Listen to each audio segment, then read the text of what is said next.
इस कहानी की शुरुआत में हमें दिखाया जाता है विक्टर नाम के एक आदमी को, जिसकी एक बहुत ही हसीन गर्लफ्रेंड होती है और इसका नाम होता है मेलेनी। वो मेलेनी को अपने घर लाया होता है क्योंकि वह उसके साथ एक गेम खेलने वाला होता है। यह गेम बहुत ही खतरनाक है और आप लोग इसे अपनी आंखों से देख भी नहीं सकते। तो अब कहानी के आगे दूसरे मोड़ पर हमें दिखाया जाता है दोनों एक साथ बैठे होते हैं और तभी विक्टर मेलनी की आंखों में पट्टी बांध देता है। फिर उससे कहता है कि मैं तुम्हें एक ऐसी जगह लेकर चलता हूँ जिसे देखकर तुम चौंक जाओगी। और जब उसकी आंख वो खोलता है तो वह देखती है कि वह एक ऐसे रूम के अंदर है जहाँ पर लोगों को मारने और टॉर्चर करने के बहुत सारे पुराने हथियार रखे गए हैं। इसी जगह एक और खतरनाक हथियार रखा होता है जो कि विक्टर के डैड ने इकट्ठा किए थे। विक्टर के डैड को ये सब रखना बहुत ज़्यादा पसंद था। उनके पास एक हथियार होता है जिसे पुराने जमानों में लोगों को सजा दी जाती थी और यह सजा इतनी खतरनाक थी कि उनके हाथों में चैनों को बांधकर उनके शरीर को खींच लिया जाता था और स्ट्रेस की वजह से उनके हाथ उखड़ जाते थे। हम देखते हैं कि मेलनी के हाथ बिल्कुल उसी तरीके से बंधे हुए थे जैसे कैदी के बंधे होते हैं। इतनी देर में हम देखते हैं कि वहां पर एलिजाबेथ आती है जो कि विक्टर की पत्नी होती है। वह उसे देखकर डांटती है और तभी विक्टर के हाथ से गलती से बटन दब जाता है जिसकी वजह से स्ट्रेस ज्यादा बढ़ता है और देखते ही देखते मेलनी की हड्डियां टूट जाती है। अब मेलनी चल नहीं सकती थी इसीलिए वह अपाहिज हो जाती है। लेकिन विक्टर इसकी वजह से सॉरी बोलता है और उसे बहुत सारे पैसे देता है और कहता है कि तुम्हें पुलिस में जाने की कोई ज़रूरत नहीं है, मैं तुम्हारे इलाज का पूरा खर्चा उठाऊंगा। इससे कि मेलनी को बहुत ही खुशी भी मिलती है और वह पैसे लेकर चुपचाप निकल जाती है। हमें दिखाया जाता है एलिजाबेथ और विक्टर को, दोनों एक साथ होते हैं और विक्टर एलिजाबेथ से कहता है कि तुम वहां पर रात में क्यों आई। तब एलिजाबेथ कहती है विक्टर से कि मुझे बिल्कुल भी अच्छा नहीं लगा कि तुमने किसी और औरत के साथ वो गेम खेला, मैं चाहती हूँ कि तुम मेरे साथ वो करो, क्योंकि एलिजाबेथ को खतरनाक गेम्स बहुत ज्यादा पसंद होते हैं। फिर हम देखते हैं विक्टर का आज बर्थडे होता है और उसके घर पर एक शानदार पार्टी थी। यहीं पर हम देखते हैं विक्टर के वकील रोमन को। रोमन का चक्कर विक्टर की वाइफ एलिजाबेथ से चल रहा था। अब कहानी में ट्विस्ट आता है और हमें दिखाया जाता है जब हम देखते हैं विक्टर एक गेम खेल रहा होता है। वह जुए में बहुत सारे पैसे हार जाता है। आखिरकार हम देखते हैं वह वापस आ रहा होता है। तभी जैसे ही वह अपने रूम में आता है, दरवाजा खटखटाता है तो उसे पता चलता है कि एलिजाबेथ यहाँ पर लेटी हुई है और एलिजाबेथ के साथ रोमन भी होता है। बट क्योंकि वह नशे में था, एलिजाबेथ इसका फायदा उठाती है और चुपचाप रोमन को यहाँ से भगा देती है। सुबह होते ही विक्टर को हमें दिखाया जाता है जो कि बहुत ही शांत बैठा होता है और दूसरी ओर हम देखते हैं एलिजाबेथ को जो रोमन से बात करने के लिए जाती है।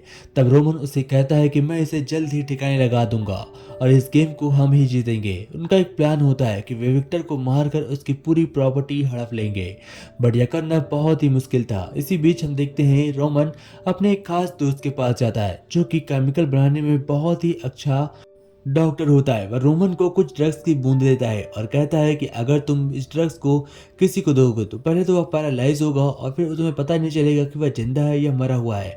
सभी को लगेगा कि वो मर चुका है लेकिन असल में वह जिंदा होगा और उसके बाद तुम उसे जान से मार सकते हो। लेकिन रोमन उसकी बातों पर ध्यान नहीं देता और उस ड्रेस को लेकर सीधा विक्टर के पास चला आता है। वह उसके लिए कुछ खाने को भी लेकर आया होता है। हम देखते हैं उस खाने में मिलाकर वह विक्टर को ड्रग्स दे देता है, जिसके बाद जैसे ही विक्टर उस खाने को खाता है तो उसके पहले तो ओठ काम करना बंद कर देते हैं, फिर मस्तिष्क, फिर शरीर और फिर धीमे धीमे पूरा शरीर सुन्न पड़ जाता है और वह फिसल कर फटाक से टेबल के ऊपर गिरता है जिससे कि उसे बहुत ज़्यादा चोट लग जाती है। अब सभी को लग रहा था कि विक्टर मर गया क्योंकि ना तो उसकी सांस चल रही थी और ना उसका दिमाग चल रहा था और ना ही उसे कुछ महसूस हो रहा था और ना ही उसकी पलकें झपक रही थी। बट असल में विक्टर अभी भी जिंदा था। रोमन यहाँ पर बहुत सारे डॉक्टर को बुलाता है और कहता है इसकी हार्ट अटैक से मौत हो गई और एलिजाबेथ और रोमन अब एक साथ हो जाते हैं क्योंकि विक्टर ठिकाने लग चुका था। बट वहां पर फॉरेंसिक वाले आते हैं जो कि विक्टर की बॉडी को जबरदस्ती पोस्टमार्टम के लिए ले जाते हैं और कहते हैं यह मौत अचानक हुई है और इतने बड़े आदमी की अचानक मौत कैसे हो सकती है, हम इसका पोस्टमार्टम जरूर करेंगे। यह सुनने के बाद वह घबरा जाता है। आखिरकार रोमन को पता चल चुका था कि अगर विक्टर के साथ कुछ भी ऐसी छेड़छाड़ की गई, उसके बॉडी की जांच की गई तो वह पकड़ा जाएगा, जिसकी वजह से वह परेशान हो जाता है और उसे नींद नहीं आ रही थी। तब हम देखते हैं एक और डॉक्टर को जो कि इसका पोस्टमार्टम करने वाला था, जिसका नाम माइक होता है। फिर हमें दिखाया जाता है रोमन को, जो अपने दोस्त के पास जाता है और कहता है ऐसी सिचुएशन है, मुझे बताओ क्या करना होगा। तब उसका दोस्त उसे बताता है कि शायद वो आदमी अभी तक मरा नहीं है जिसे तुम मारने की कोशिश कर रहे हो। इसीलिए अगर तुम्हें उसे मारना है तो तुम्हें उसे जल्दी दफन करना होगा, वरना फिर से धीमे धीमे ठीक हो जाएगा। जैसे ही दवा का असर खत्म होगा वह पहले जैसा नॉर्मल इंसान हो जाएगा। यह सुनने के बाद आखिरकार रोमन के होश उड़ जाते हैं, क्योंकि विक्टर के ड्रग्स लेने के बाद एलिजाबेथ और रोमन को ऐसा लग रहा था कि वो मर गया और उन्होंने उसके सामने अपने सारे राज खोल दिए। लेकिन अभी तो रोमन जिंदा होता है और उसका दिमाग पूरी तरीके से एक्टिव था, जिसके बाद वो सभी चीज़ों को अपने अंदर महसूस कर सकता था, लेकिन उस पर कोई रिएक्ट नहीं कर सकता है। फिर हम देखते हैं माइक और उसके साथियों को, जो विक्टर का पोस्टमार्टम करने वाले थे। जैसे ही वे विक्टर को कट लगाते हैं तो उन्हें पता चलता है कि यह अब जिंदा है। माइक और उसके बाकी साथियों को पकड़ जाने का बहुत ज्यादा खतरा था, इसलिए वो विक्टर को इसी हालत में मारने की कोशिश करते हैं, लेकिन विक्टर पूरी तरीके से सही हो जाता है। आखिरकार वो तीनों लोगों को मार देता है और उसके बाद कार लेकर वहां से निकल पड़ता है और अपने घर को वापस आ रहा होता है। रास्ते में उसे वही मेलनी लड़की दिखाई पड़ती है जो कि हमने स्टार्टिंग में देखी थी। विक्टर उसे देखकर अपने आप को रोक नहीं पाता और वह मेलनी को जान से मारने के लिए उसी घर पर जाकर छिप जाता है। और जैसे ही मेलनी उसके घर पर आती है वह उसे सर पर डंडा मारता है और उसे बेहोश करके उसे अच्छी तरीके से बेड पर बांध देता है और कॉल करता है रोमन को। और रोमन से कहता है कि तुमने बहुत ही खतरनाक मामला लिया है, अब मैं तुम्हें छोड़ूंगा नहीं। रोमन इस बात को सुनकर डर जाता है और इतनी देर में हम देखते हैं वह लड़की मेलनी अपने हाथों को खोल कर विक्टर के ऊपर अटैक कर देती है, लेकिन वह उसे जान से मार देता है और उस लड़की को मारने के बाद सारा इंजाम रोमन के सर पर डालने वाला था। आगे सीन में दिखाया जाता है रोमन अब बहुत ज्यादा चिंता में था। उसे लग रहा था कि वो पुलिस के पास चला जाए, बट क्योंकि विक्टर एक बहुत ही हिम्मती आदमी है, वह अपना बदला खुद लेने की ठानता है और वह पुलिस के पास नहीं जाता। वह घर आकर सबसे पहले एलिजाबेथ को पकड़ता है और उसे रस्सियों से बांध देता है और फिर रोमन को कॉल करता है।